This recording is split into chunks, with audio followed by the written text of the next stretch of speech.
Halo semua, ketemu lagi dengan saya di podcast Man 1 Tulung Agung dalam segmen Temu Tamu. Hari ini kita kedatangan tamu dari Malang.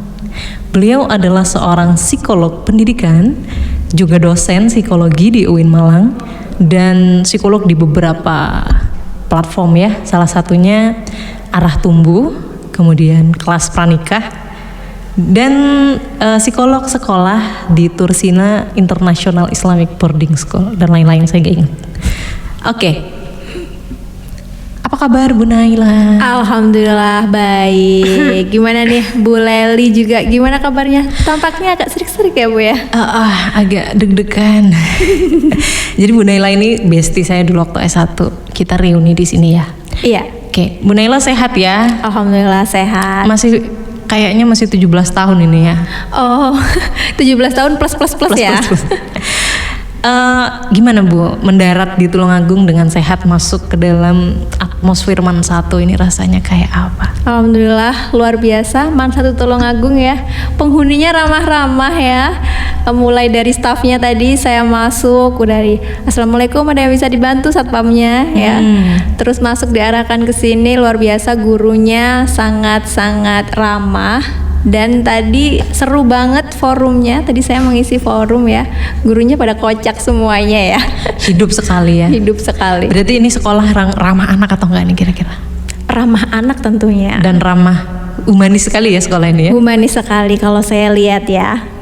Oke, tadi sebenarnya kita lagi berbincang tentang apa sih di sini?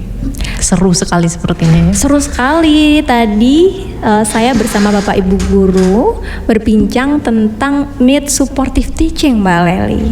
Apa itu guys? Need supportive teaching. Sesuai namanya, need kebutuhan. Supportive mendukung teaching, mengajar.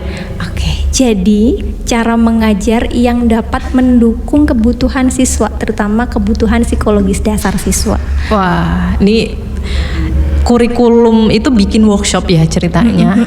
Setiap akhir semester, dan hari ini kita datengin Bu Naila yang memang riset dan prakteknya fokus ke bidang pendidikan. Nah, di sekolah. Nah, ternyata yang paling penting di dalam sekolah itu adalah interaksi guru dan siswa ini ya. Betul. Dan dalam interaksi itu bisa muncul kesejahteraan atau sebaliknya. Betul. Perundungan atau apa istilahnya? Ketidaksejahteraan. Betul. Ya. Jadi interaksi guru dan siswa ini penentu kebutuhan siswa terpenuhi atau tidak. Kebutuhan psikologis dasar ya. Jadi ada tiga kebutuhan psikologis dasar. Siswa itu harus merasa aku bisa, harus merasa aku otonom, mandiri. Kemudian harus merasa aku ini didengarkan atau disayangi. Atau dalam kata lain, kebutuhan untuk otonom, kebutuhan untuk kompeten, dan kebutuhan untuk disayangi. Nah, ketika interaksi guru dan siswa itu memenuhi ketiga kebutuhan itu, maka yang terjadi, siswa akan lebih sejahtera secara psikologis di sekolah. Ke sekolah rasanya happy, aku mau lagi ke sekolah, besok aku sekolah, hore gitu ya. Nggak ada paksaan untuk ke sekolah. Tetapi sebaliknya, kalau interaksi guru dan siswa ini ada yang tidak memenuhi nih kebutuhan psikologis dasar siswa jadinya malas ke sekolah, nggak termotivasi ke sekolah gitu. Dan dampaknya nih Mbak Leli, kalau anak-anak itu sejahtera secara psikologis, dia performa akademiknya akan naik, potensinya dia muncul gitu. Kemudian dia lebih resilient terhadap masalah. Dan sebaliknya, kalau anak-anak gak sejahtera secara psikologis nih Mbak Leli, anak-anak atau siswa jadinya lebih nggak engage sama kelas. Nggak terlibat di kelas, suka bolos gitu ya, dan biasanya terlibat hal-hal yang kurang baik gitu, adalah kenakalan remaja. Berarti ini adalah upaya sekolah untuk gimana sih membangun ekosistem yang sehat dan mensejahterakan semuanya. Betul. Termasuk tadi juga di sesi kedua kita bahas tentang mensejahterakan gurunya ya. Betul. Atau gimana sih cara kita meregulasi emosi kita supaya tetap happy, atau nggak harus selalu happy. Kalau lagi nggak happy, cara handle-nya gimana gitu ya. Betul, karena tidak hanya siswa yang butuh disejahterakan, guru juga butuh disejahterakan. Kalau guru happy, itu akan menginfluence siswa, interaksinya jadi happy, terpenuhi kebutuhan psikologis dasarnya, jadinya sama-sama happy Mbak Leli. Jadi tadi juga banyak sekali ini ya, curhat-curhatnya dan gurunya sangat antusias. Iya. Kalau dari Manila, apa nih insight yang didapat dari obrolan atau curhat? Jadi tadi lebih ke komunikasi dua arah yang terjadi ya. Kita Iya. saling belajar, gurunya dan Bu Naila juga. Ada nggak insight yang bisa dibagi? Insight saya sih kalau mendengar dari pendapat-pendapat guru ya, luar biasa guru di sini untuk tidak berhenti belajar Wah. dan menerima kesalahan yang kita perbuat. Jadi guru-guru di sini cukup mengakui tadi ya, untuk oh ternyata aku salahnya di sini gitu ya. Aku pernah melakukan ini yang tidak betul dan kedepannya akan melakukan need supportive teaching tadi dan melakukan cara-cara untuk meregulasi emosi. Itu sih yang saya dapat dari guru-guru tadi ya, luar biasa. Growth mindsetnya kelihatan Growth sekali. mindset guru Man Tulungagung ya, Man 1 Tulungagung. Man 1 Tulungagung, keren. Bener, keren. Oke, lalu apa? Ada pesan nggak untuk guru-guru semua nih, untuk seluruh Indonesia? Untuk guru-guru seluruh Indonesia. Nggak Waduh. terbatas untuk Man 1 nih, tentang Tidak. itu, tentang yang kita bicarakan hari ini. Yang kita bicarakan hari ini, yang pertama, guru itu pasti lebih tua ya dari siswa. Biasanya kita tuh karena kita lebih tua, kayak merasanya harus dihargai gitu, merasanya harus benar gitu. Jadi Bapak Ibu, kalau kita salah itu nggak apa-apa. Terima kesalahan kita dengan kesatria, dan habis itu kita perbaiki bareng-bareng. Menerima kesalahan dan berbenah diri adalah sikap yang harus dimiliki guru saat ini. Ya, itu ngebantu banget sih ya sikap itu ya. Kita sendiri sebagai guru ngerasa kalau kitanya ini membangun pertahanan diri kita harus selalu benar, itu semakin membebani kita dan semakin menghalangi kita untuk cepat regulasi emosi. Jadi kalau kita lagi punya kelihatan nggak perform dengan baik di depan siswa atau kita dapat kritik dari siswa, wah itu rasanya kita langsung bikin benteng. Betul. Maka dari itu sikap penerimaan dan mau belajar ini penting juga untuk kita meregulasi emosi. Karena dengan sikap itu kita lebih legowo untuk menerima pendapat siswa. Yang mungkin terkadang ya ada siswa yang tidak masuk akal gitu. Tapi kalau kita punya mindset itu, kita lebih terima dan lebih bisa memahami dari sudut pandang siswa. Jadinya kita nggak gampang marah ke siswa. Iya benar. Lalu tadi ada yang menarik nih tentang mindset saya dibohongi siswa, itu gimana ya? Tapi kalau saya sendiri, saya tidak pernah beranggapan siswa ini berbohong atau gimana. Mungkin dia tidak jujur, tapi saya tidak menangkap ada intensi berbuat jahat atau merusak reputasi atau merusak kebutuhan psikologis dasar saya, tapi empati yang coba dimunculkan. Kenapa anak ini begini gitu? Iya. Gimana nih? Guru-guru kadang-kadang tadi muncul ya yang merasa dibohongi siswa. Ketika guru-guru diajari untuk nge-track emosi yang dirasain, saya itu akan senang ketika dan tidak senang adalah ketika tadi ada siswa berbohong. Ternyata itu sangat menyakiti hati guru. Kita sendiri juga gitu ya ternyata ya. Mending kamu jujur aja daripada bikin alibi-alibi. Itu gimana ya?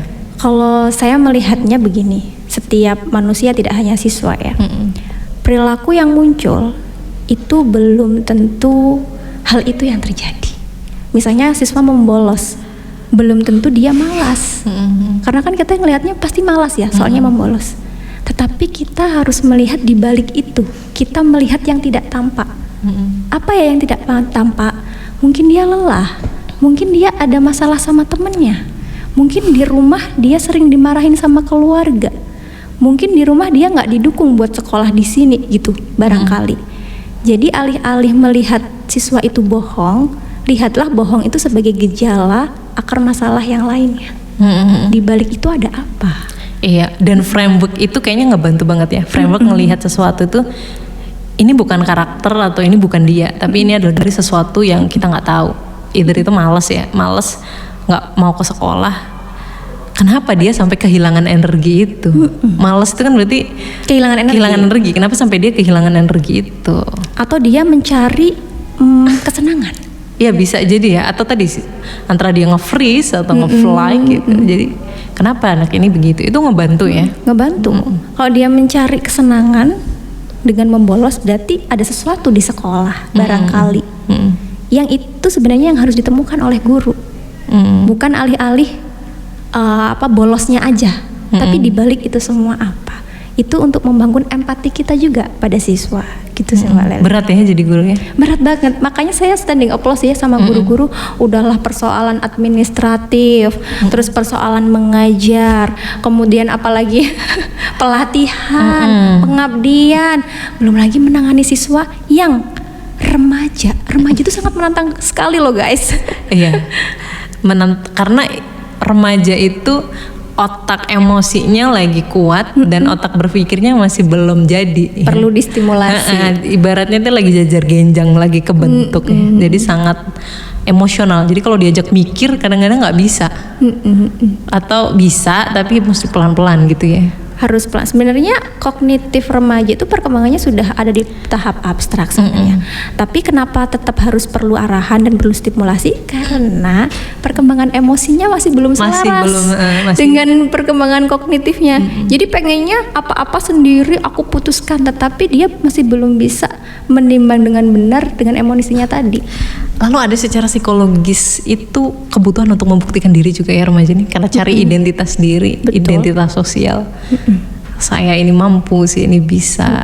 Jadi muncul begitu ya. Dan pesan saya sih kita mesti untuk sebagai siswa ya. Tadi sebagai guru kita paham siswa, sebagai siswa juga kita kalau bisa bantu guru ya. Jadi kalau ada need supportive teaching, ada juga need supportive apa tuh? Apa ya istilahnya? Studying. Jadi tidak hanya guru yang memenuhi kebutuhan psikologis dasar siswa, tapi siswa dan wali siswa juga harus bisa memenuhi kebutuhan psikologis dasar guru. Karena kebutuhan psikologis dasar tuh kayak baterai Mbak Lali. Kalau nggak diisi, baterainya habis, ngajarnya nggak happy di kelas. Iya benar.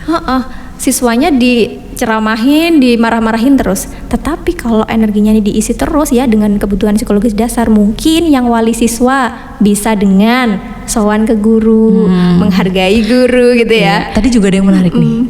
Guru itu akan senang kalau dihadiahi doa, Fatihah. Wah, itu. Jadi saling ya Mbak. Saling. Jadi saya ada pengalaman juga ketika ngajar di kampus. Itu ketika saya masuk kelas, siswa itu ngasih sesajen. Oh iya. Ada aqua, ada jajan, ada ini, terus mereka happy menyambut. So sweet banget ya. Jadi ada sesajennya, terus pulang itu saliman satu-satu. Dan saya ngerasain, ternyata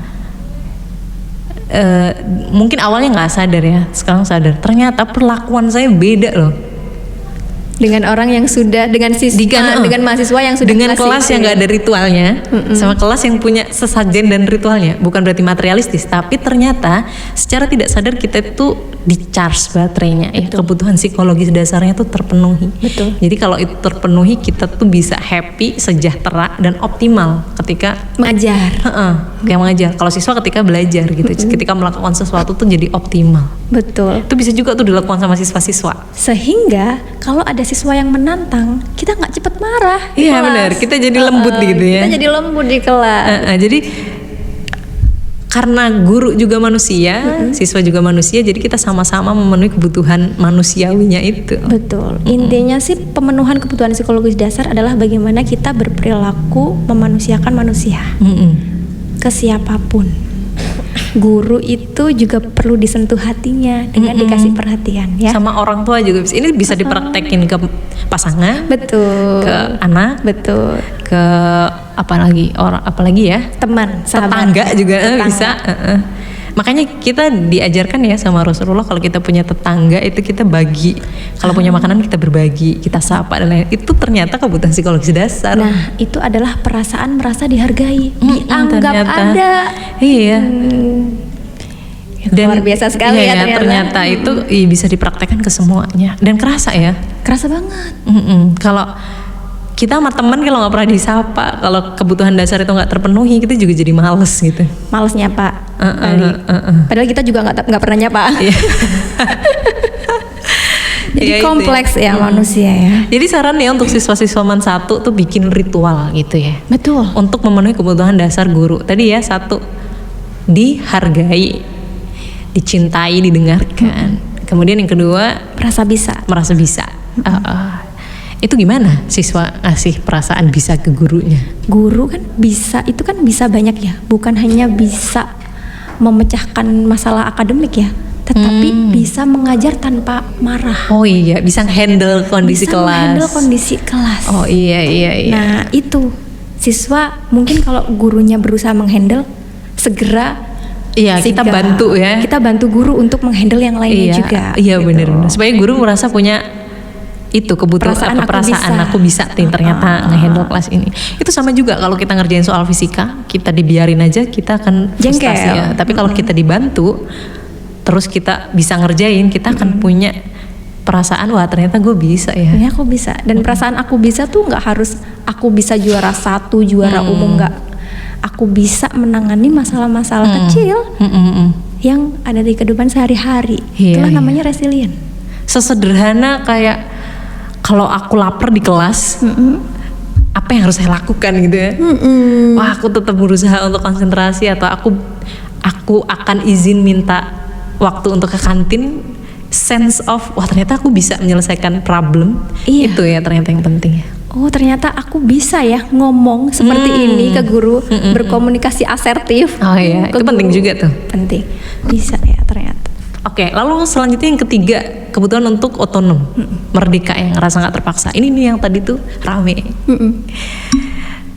Ada yang gini, kalau kita memerdekakan anak, tidak diberikan aturan, emang anak bisa disiplin atau dia nggak jadi apa istilahnya, tak terkontrol atau ya kita seringnya nyebutnya dalam tanda kutip nakal ya. Ya itu tadi rame itu. Oke. Mendisiplinkan anak untuk menjadi tidak terpaksa itu bukan berarti tanpa aturan, tetapi dengan aturan yang sama-sama disetujui. Jangan dari salah satu pihak. Pokoknya, nah kalau ada kata pokoknya itu pasti akan melukai kebutuhan psikologis dasar. Jadi aturannya sama-sama disetujui, sehingga siswa juga nggak keberatan melakukan itu. Iya. Seperti aturan di sekolah, itu kan ada kesepakatan di awal ya. Ini sekolah kita kontrak punya belajar ya, punya aturan seperti ini. Anda gimana gitu, mau atau out? Mau nggak? Ada yang perlu ditambah? Ada yang perlu ditambah atau enggak gitu. Dan di kelas saya selalu itu bikin kontrak ya. Kalau kuliah kita di awal tuh kita bikin kontrak ya. Itu semua saya serahkan ke siswa. Kamu mau kelas ini kayak gimana? Masuknya gimana? Model belajarnya gimana? Asesmen yang kamu mau seperti apa? Cara menilai saya kamu maunya gimana? Jadi mereka benar-benar diberi kebebasan untuk memilih dan kita teken kontrak. Kamu sepakat ya? Saya juga sepakat. Kita jalankan ini sama-sama. Kalau di anak-anak biasanya gitu juga ya, anak-anak umur 2-3 tahun mulai itu ya. Cuma kita yang juga harus ngasih rules ya kalau anak-anak, karena masih perlu dibentuk. Biasanya triknya anak nggak mau mandi itu seolah-olah kita memberikan dia kebebasan, padahal kita nyuruh. Kamu mau mandi pakai sikat gigi pink atau biru. Bener. Jadi dia seolah-olah wah saya memilih sikat gigi biru, padahal tujuan kita nyuruh dia mandi tercapai. Betul. Mirip-mirip begitu sebenarnya ya. Kalau Bu Reni tadi juga menyatakan dengan bagus ya. Kayak beliau tuh selalu bikin kontrak belajar di awal dan milih ya. Kamu mau belajar di mana, atau sekarang kita apa misalnya ya mau belajar metodenya gimana itu kita bisa sepakati. Jadi kita menyuruh sebenarnya, mengarahkan ya bahasanya, tapi dengan menambahi pilihan yang bisa mereka pilih sehingga seolah-olah mereka tuh punya determinasi, punya otonomi gitu. Kayak suami nyuruh kita apa ya, masak gitu ya. Itu kalau kita langsung disuruh, ibu tadi contohnya saya mau terong apapun yang terjadi, itu akan melukai kita. Tapi kalau dikasih pilihan, saya mau ini, kamu bisa masak ini apa ini, itu kita seolah-olah memilih. Dan memilih itu sangat menaikkan harga diri kita. Iya ternyata kepercayaan diri kita. Dengan memilih. Autonomi kita jadinya. Nah itu bisa dilakukan siswa ke guru nggak?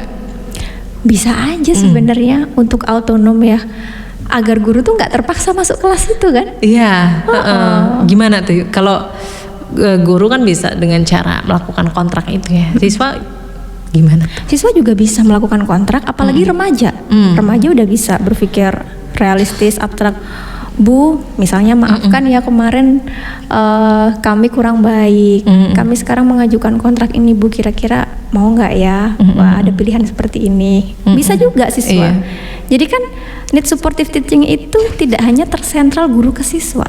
Siswa ke guru Siswa juga. ke guru, jadinya saling. Dan yang menarik tadi pimpinan.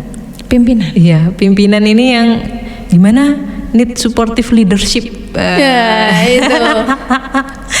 Gimana tuh? Menghadapi pimpinan ya. Kadang-kadang kita itu langsung dikasih SK tanpa ya kita nggak bisa milih nih. Padahal saya misalnya saya bukan guru BK, background ini BK-nya kurang nih. Nggak ada atau keterampilan yang relate nih. Ngajar keterampilan itu bukan guru keterampilan, tapi mereka didiklatkan belajar, ada sertifikatnya. Mereka nggak bisa milih. Mereka dapat SK itu dan mereka mesti ngajar itu. Jadi ada perasaan terpaksa. Mungkin ya. Itu gimana tuh dan cara tidak dihargai juga. Merasa tidak terpaksa itu gimana? Padahal itu SK dari pimpinan itu. Kalau hal yang bersifat vertikal kayak gitu susah dikomunikasikan ya. Ya, mungkin melalui podcast ini ya. Nanti bisa di-share. Iya. Karena need supportive teaching tidak hanya guru ke pimpinan, tapi juga malah pimpinan ke guru juga. Harusnya pimpinan juga memenuhi kebutuhan psikologis dasar guru. Iya. Atau gini, ketika kita belajar regulasi emosi itu salah satunya kita bisa memanipulasi diri ya. Dari ketidakadanya pilihan, kita masih punya pilihan nggak sih? Dari saya dikasih SK untuk ngajar keterampilan, saya masih punya pilihan nggak sih? Oh, saya bisa mendatangkan guru tamu misalnya. Oh, saya masih bisa belajar supaya ahli misalnya. Oh, saya masih bisa apalagi ya memodifikasi aturan belajar dan lain-lain. Jadi di antara tidak ada pilihan itu sebenarnya kognisi kita yang mesti dipakai untuk membaca pilihan lain sehingga kita nggak merasa terpaksa. Tidak merasa terpaksa, dan di situ diperlukan growth mindset. Iya. Karena kalau kita nggak ada growth mindset, ya udah kita di SK udah gitu aja ngejalin. Iya, jadinya. Tapi kalau gitu. punya growth mindset, aku coba nih. Kira-kira yang aku suka dari ini tuh apa ya? Iya, dicari. Dicari. Jadi ada pengalaman kayak gitu. Saya ada pengalaman tuh di kampus tuh ngajar industri. Padahal saya ini orang perkembangan dan saya paling gak suka sama psikologi industri. Saya dikasih SK ngajar psikologi industri.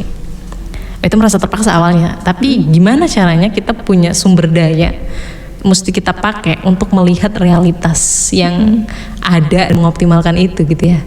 Jadi di antara ketidak ada pilihan ini saya punya pilihan apa itu yang saya pakai. Lagi akhirnya saya belajar lagi, saya cari materi bla bla bla bla. Ternyata seru ya. Dari situ ternyata saya grow dari situasi yang awalnya tidak menyenangkan. Ternyata itu mendatangkan growth ya, mendatangkan pertumbuhan yang baik ternyata. Jadi gitu siswa-siswa ya. Berhubung kurikulum di Indonesia masih campur aduk ya, kita belajar semuanya. Ya. Kalau misalnya sukanya IPA tapi nggak suka IPS, walaupun kita merasa terpaksa, tapi coba kita berpikir pilihan-pilihan apa ya yang bisa aku pilih di antara tidak ada pilihan ini. Iya benar. Apa ya kira-kira pentingnya? Kita coba cari pentingnya nggak, kira-kira apa ya pentingnya aku belajar IPS juga gitu. Supaya kita punya energi untuk gerak ke sana ya. Punya motivasi yang ngedrive kita. Ini banyak nih kejadiannya. Jadi anak IPA ada mata pelajaran lintas minat. Kalau IPA dia dapatnya akuntansi, dia dapat ekonomi, sosiologi, geografi. Kalau IPS dia dapat fisika. Padahal fisika, biologi, kimia. Padahal mereka menghindari itu ya. Tapi itu ada di mata pelajaran lintas minat. Bahasa juga, agama juga dapat mata pelajaran lintas minat. Nah itu yang terjadi karena mereka merasa terpaksa dan tidak mampu mengoptimalisasi growth mindset tadi, nggak bisa ngelihat ternyata di antara nggak ada pilihan ini, saya masih bisa loh memilih untuk cari yang seru dari sini. Itu kebanyakan anaknya jadi dan tanda kutip kelas. Tadi simptomnya keluar tuh.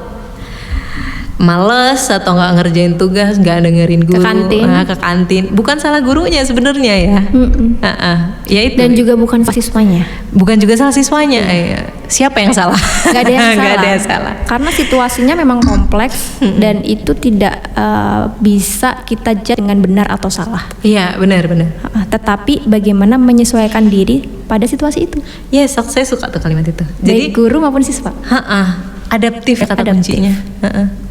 Jadi kalau kita menghadapi sebuah situasi itu netral ya. Situasi itu netral. Realitas itu netral, nggak ada baik, nggak ada buruk. Jadi gimana kita mampu bertumbuh dari situasi ini? Gimana kita mampu beradaptasi dengan baik dari situasi itu?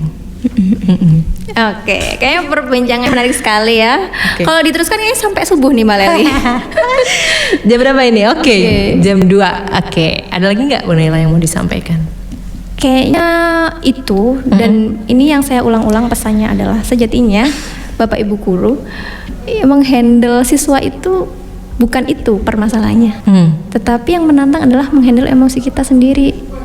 Nah itulah kunci kita dan juga growth mindset tadi ya, untuk menjadi pengajar yang happy. Ini di semua hal ya, kita tuh fokusnya jangan ke yang lain, tapi fokusnya ke diri. Apa sih yang bisa saya lakukan, apa sih yang bisa saya kontrol. Kalau nggak bisa dikontrol udah let go-in aja gitu. Karena kita cuma punya 2 tangan dan 2 telinga ya. 2 tangan ini nggak bisa menutupi hal-hal yang tidak bisa kita kontrol. Siswa nakal kita tutupi misalnya 1, siswa bolos kita tutupi 1. Ada lagi siswa kita nggak bisa tutupi semuanya. Yang bisa kita tutup adalah telinga kita. Jadi yang bisa kita kontrol sejatinya adalah kita.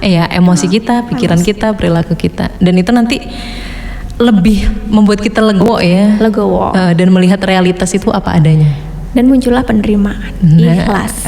Dari situ titiknya nanti kita bisa bikin strategi dan lain-lain. Ikhlas bermakna. Ya, saya kutip kata Darwin ya. Jadi spesies yang paling disesatkan itu bukan yang paling pintar, bukan yang paling hebat, bukan yang paling besar, tapi yang paling adaptif. Betul. Jadi kita semuanya ini nggak ada situasi yang terlalu buruk atau terlalu apa. Gimana cara kita untuk bisa fit in dan adaptif di situasi itu? Guru, siswa, orang tua dan semuanya kita sama-sama gotong royong untuk membangun Indonesia baik. Situasi yang adaptif. Situasi yang adaptif ya. Sekolah yang lebih memanusiakan manusia. Betul. Nggak cuma manusia ya, seluruh makhluk hidup. Betul. Sekian temu tamu kita kali ini, sampai jumpa kapan-kapan. Wassalamualaikum warahmatullahi wabarakatuh. Waalaikumsalam warahmatullahi wabarakatuh. Man 1 keren.